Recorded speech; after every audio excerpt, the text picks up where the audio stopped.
When war was declared on the 3rd of September 1939, air raid sirens sounded over London, but the skies remained empty. The predicted mass bombings never materialised. During the Phoney War period, from 1939 to the spring of 1940, the RAF saw little action. When it did, it was disastrous.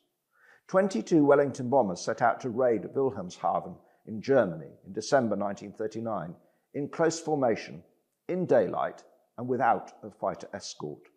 12, over half of the force, were shot down.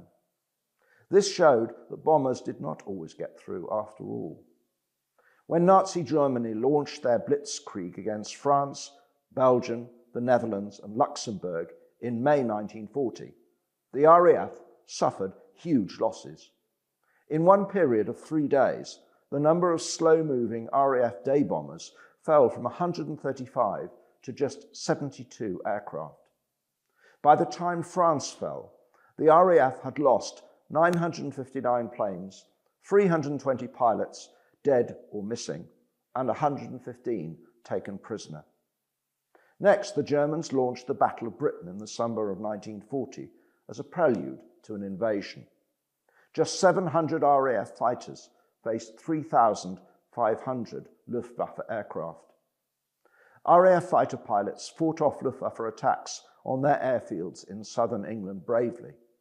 But had these continued, the service would have run out of men and machines in around a month. Churchill, Prime Minister from May 1940, paid tribute to the young pilots of the RAF, claiming that never in the field of human conflict has so much been owed by so many to so few. The few included experienced Polish pilots, exiled from their country by Nazi and Soviet occupation, but still eager to play their part in fighting Germany. On August 24, 1940, Sergeant Anthony Glowacki of No. 501 Squadron RAF shot down 5 enemy bombers in a single day. But in reality, the few, brave as they were, could never have kept their planes in the air without the support of the RAF ground crews who maintained them, or the backing of members of the Women's Royal Air Force. The latter did vital work. Women monitored incoming enemy aircraft by radar and kept communications open.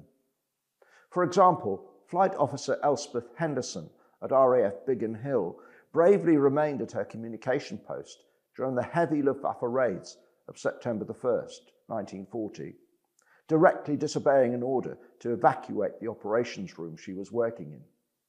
She carried on even after she was knocked to the ground when the room took a direct hit. Female pilots flew new planes straight from factories to airfields. These pilots were just as competent as men and would have fought too if they had been allowed to.